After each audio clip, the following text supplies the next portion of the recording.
That's how we learn. We get burned sometimes, and unfortunately, there's dishonest people in this world, and they exist.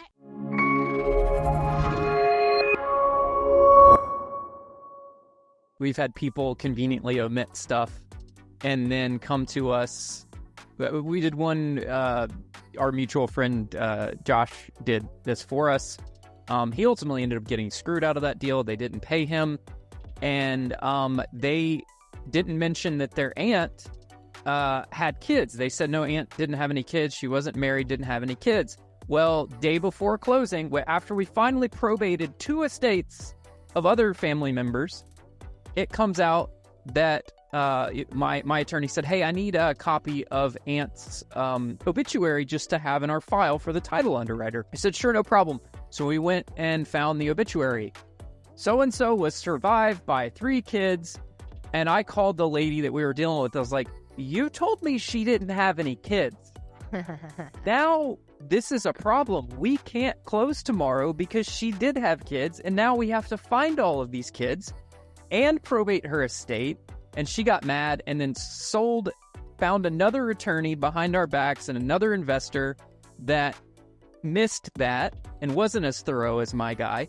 But then ironically, when that guy who bought it went to go sell it, that attorney did their homework and found it, and he got stuck in a title claim mess and all of the above. And I spent thousands helping these people out. They didn't have a pot to piss in. They didn't have any money. I fixed their roof. I paid for their power bill a couple months. And I got them, my attorney, to do this kind of pro bono, get paid later. And then they went behind his back and my back, sold to someone else. They didn't know about this probate attorney. He was out $4,000. I was out probably $3,000 of my money. And now that, like, just completely dishonest. And then she calls me and tells me she's going to sue me. I'm like, for what? I sue you. So first of all, one of the things that I do, first of all, at this point, I don't do a lot of deferred payments. I will occasionally under very specific circumstances, but I don't do it very often. But when I do, I make the client pay something meaningful to them. Okay.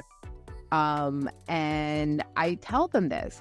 I say, look, you want me to go ahead and give you my expertise, give you the time of my team who I have to pay, with the promise that I'll get paid at the end.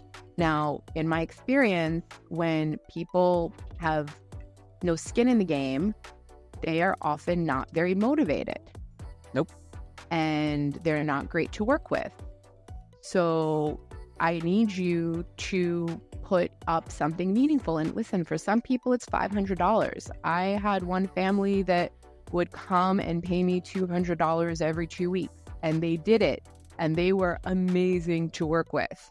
That's awesome. And that was actually also a development deal. Mm-hmm. But they found me directly. So I think that it's very reasonable to ask for clients to invest in the process. And I know that some attorneys are more comfortable waiting to get paid. In New York, it's just such a long process. Sure. Sometimes my developers will pay, or, with the developers involved, I'm a little more comfortable. Sure. Maybe I'll say, okay, can you give me $2,000 now and I'll wait for whatever the rest of the bill will be later. Something right. Like that. Yep.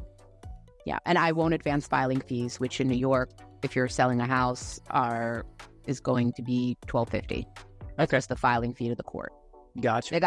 Someone's got to come up with it. I'm done. I've done it a lot, and I've got burnt. So hey, that's how we learn. We get burned sometimes, and unfortunately, there's dishonest people in this world, and they exist. I don't think most of them are dishonest. I think it just sort of shakes out in a way. But it's easy if they don't have anything to lose. It's easy to be like, oh well, Jan is gonna no problem. Get screwed. Yeah.